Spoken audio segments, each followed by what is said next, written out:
Alright, so I want to go over real quick how to control the flow of what happens in our program. So in this simple example, we're going to have the user enter a number in, whatever you want, and then we're going to check if it's, say, less than 5, our program is going to do one thing. If it's more than 5, it's going to do another. And if it's equal to 5, we're going to do yet another thing. So you can see how we can control what happens inside our program, the flow of how it executes. So to start off with, let's make a new folder. So let's put this on my desktop. We'll call this, the thing we're going to introduce is called an if-else statement. So we're going to call it if-else. Okay. So do a new one here. Call it whatever you want. I'm going to say if-else.py. What it's called doesn't matter. Obviously, use a .py extension. All right, so we are going to ask the user for a number. So typically, we want to ask the user something from the console. We're going to say input, and then we'll say enter a number. Oops. Okay. Now, where does this input go? We know this is a number, so usually anything that is received by this function right here, if I hover my mouse here, you'll see it's expecting a string.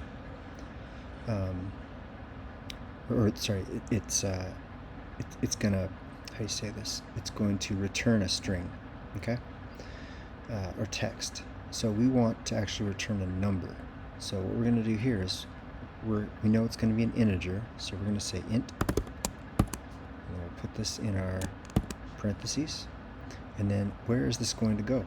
We're going to assign this to a variable. So we'll put the number right here. Number equals. Okay. So I wrote this a little backwards, but I just wanted to show you the flow of it. So input, enter a number. We're going to cast the number that we type in here into an int, okay, an integer, and then we're going to store that into our variable called number, okay? So now we get into the if-else part. So if, and we're going to check if our number is, let's say, less than 5. So number is less than 5. Super simple. Now, the syntax for this is you end this with a colon, okay? And as soon as we do this, you'll see it jumps down and it's tabbed in one line. This is very important. Anything we type here, oops. Actually, let me just finish this here. We'll say print number is less than 5. Okay. If I were to get rid of this tab, it's not going to work, and you see an error right away. This is just a Python thing. Instead of doing brackets or other things other languages do, Python runs on tabs. So hit tab, that error goes away. Now, we've checked one condition. If the number is less than 5, what if we want to check if it's more than? There's two ways we can do this, actually. We can just simply type another if statement here. If number is greater than 5, okay, print, oops, number is more than 5. Okay, now what I want to show you here is, so here's two separate if statements. What if we want these, for example, if the number is actually less than 5, we don't need to check if it's more than 5. So there's no need to run this code right here. So what we can do is kind of hook these together and say, if it's less than 5, do this.